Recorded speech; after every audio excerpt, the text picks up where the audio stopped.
The top stories. 2 murder convicts are freed. Another person's charged with harboring a wanted person. And primary school netball is on the way. Welcome to Nation News for Thursday, May the 8th, 2014.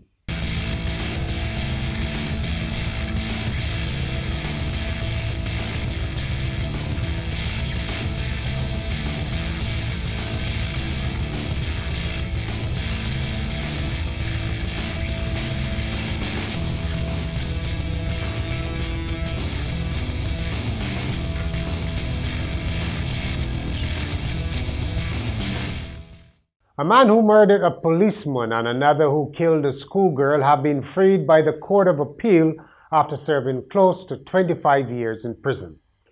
Carlisle Payne shot Police Constable Marlon Marville, who was pursuing a suspect, in August 1990, and Nolan Connell, a former national boxer, killed a schoolgirl Gloria Blount in March 1989 when on the run from the government industrial school. Both were 17 years old when they committed the offenses. They had been each sentenced to imprisonment at Her Majesty's pleasure, as the term goes. In effect, an indefinite stay, meaning that, unlike other prisoners, they didn't know when they would be released. Well, in 2005, the Privy Council ruled that that type of sentence was unconstitutional, requiring a review of all such judgments. Now free, Carlisle Payne told Nation News he was leaving things in God's hands. Okay. I hope.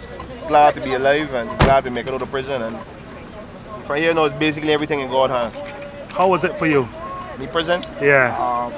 Difficult, challenging.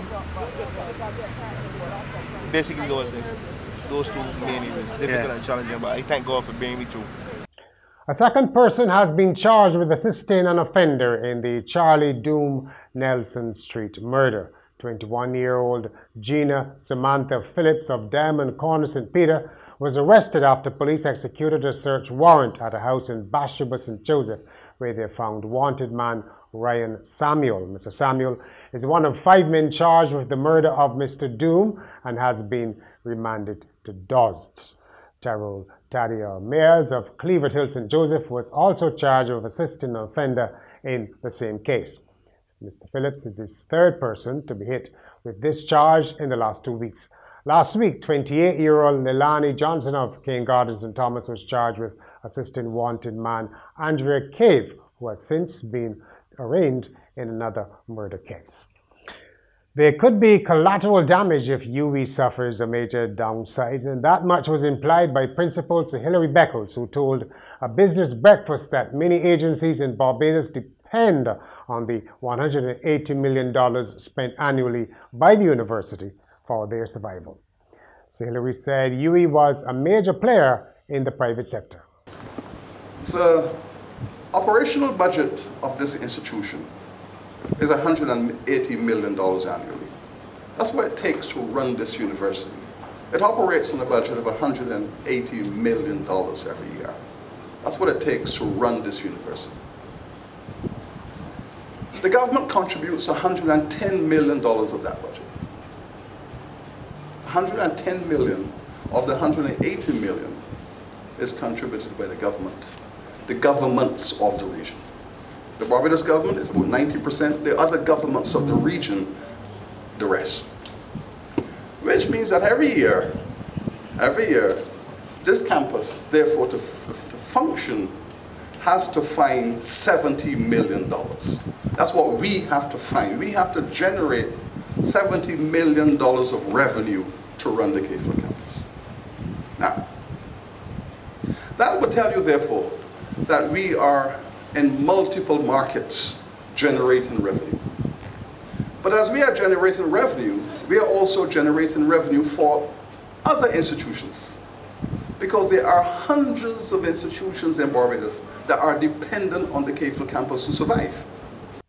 The CEO of the National Cultural Foundation has also been trumpeting Cropover's contribution to the economy, saying that without the annual festival, many businesses would fold. In other words, it's more than just a walk-up. Cranston Brown says when all of the winter tourists have left, Cropover is one of the main drivers of the economy.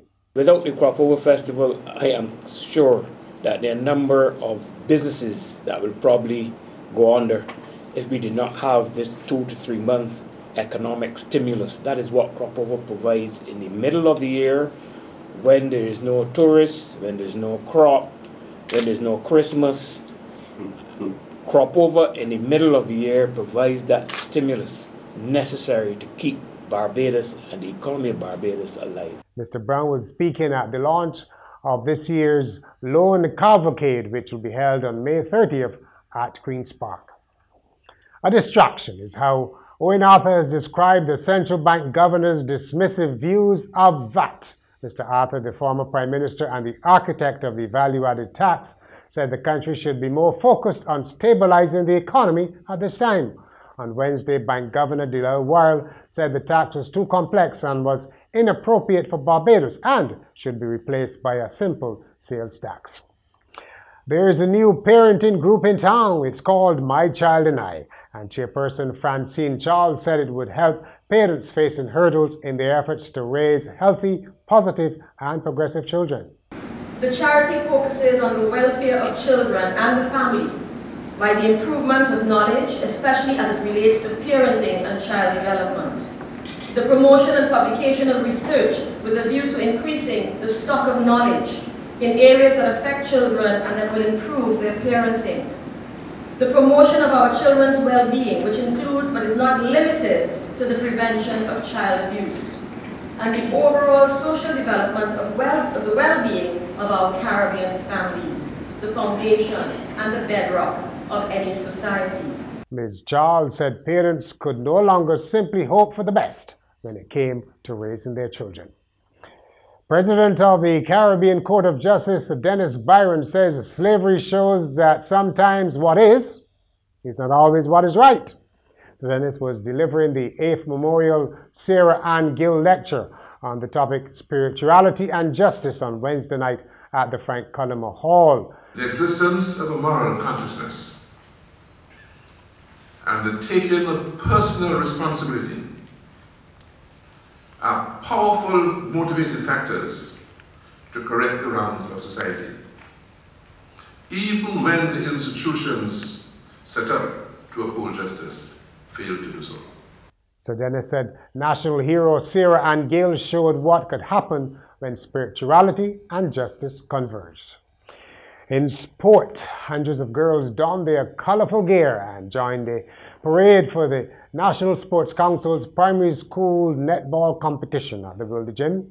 45 of the 69 registered schools took part, and Bay Primary were judged best team on parade. Last year's losing finalists Blackman and Gollop defeated St. Giles in the rally final. So look out for a primary school netball game near you. And finally, now do you know how to spell Colombia, the country? Well, tens of thousands of supporters are publicly shaming violators by trolling Instagram, Twitter, and Facebook for the misspelling and posting about it with the hashtag It's Colombia, not Colombia. That's Colombia with the O, not the U. One of the campaign's creators, Carlos Pardo, says he just wants to educate people. The spelling error suggests to Colombians that you are insulting their country. Spelling the country's name correctly, Mr. Pardo and his followers hope will encourage the world to realize that Colombia isn't a hotbed for cocaine and terrorism, but a beautiful place with a thriving economy. So spell it correctly with the O, okay? That's Nation News this Thursday. Get the full details on these stories and more in Friday's Weekend Nation. Nation News is available on our YouTube channel, on Facebook, Twitter, and on our website, nationnews.com. Your news, your time, your way.